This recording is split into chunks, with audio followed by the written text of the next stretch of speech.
Today on Animal Fact Files, we're going to be looking at the fallow deer. If you like learning facts about animals, then subscribe to this channel so you can stay up to date on all the new content. Fallow deer are an Eurasian deer species with a bit of a muddled history. Originally, they were native to the Mediterranean, but they have become naturalized, or they have adapted to live in, most parts of Europe as well as many parts of Asia. They were introduced to Britain in the 11th century by the Normans, and their numbers increased from that time due to deer parks, or fenced areas of land where medieval deer were kept for hunting. Captive deer would escape deer parks and form wild groups. Eventually, even as deer parks fell to the wayside, established herds of fallow deer would make it so that the species continued to prosper. Now they can be seen wildly in England, Ireland, Iraq, Iran, and more. They are also captively kept on every inhabited continent. Sorry, Antarctica.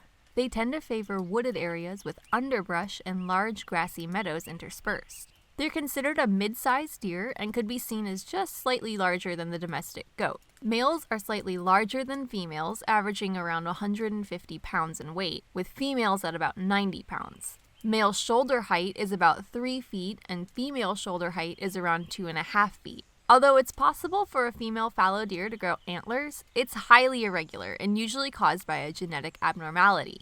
Males typically start growing antlers within their first year as small spikes, but as they mature, the antlers begin to branch more. Fallow deer are the only deer with naturally occurring palmate antlers, or antlers that look like a hand with extended fingers. Think kind of like a moose. Fallow deer come in 4 main color variations. There's the most common, where the deer are rust-colored with white spots on their back, a white to beige belly, and a black line running down their tail. The next is referred to as the manil variant and showcases fur that's tan in color with white spots that are visible year-round. They also come in a dark brown color that appears almost black, this variant being called melanistic, and also a white variant which is not a display of albinism but instead called leucistic. These are the rarest color variety of fallow deer. Typically, they'll live around 15 years, but there are records of some living well into their 20s. Although both males and females reach sexual maturity within their first 2 years of life, and females typically give birth to their first fawn during this time, males are usually not successful in scoring a mate until they're between 3 and 4 years of age. The reason for this is that males compete for females' affections, and typically the younger males just aren't strong or experienced enough to take on the larger, older males.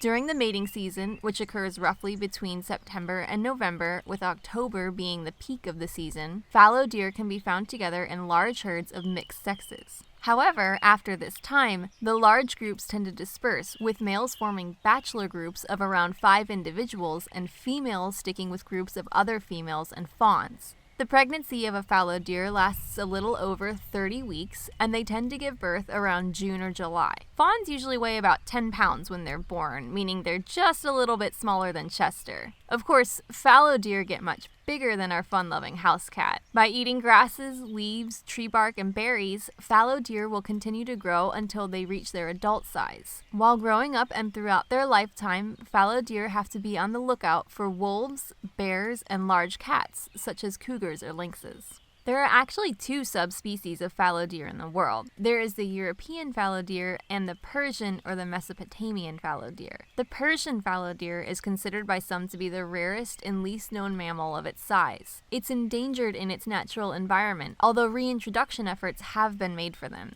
It's possible that these are some of the white deer described in legends. In Tales of King Arthur, he was described as chasing a white stag and being unsuccessful in its capture. This motif follows in the Chronicles of Narnia, when the kings and queens follow a white deer through the woods to find themselves at a familiar-looking lamppost. The white deer is seen as a symbol of prophecy. Although nothing explicitly states that white deer of legends are fallow deer, most consider the deer seen in these myths as white forms of red deer. What do you think? Could fallow deer be part of the legends of white deer? For more information on the fallow deer, feel free to browse through our citations in the description below. Let us know what animal you'd like to see covered in the comments. Thank you for watching, and be sure to give a thumbs up for more Animal Fact Files.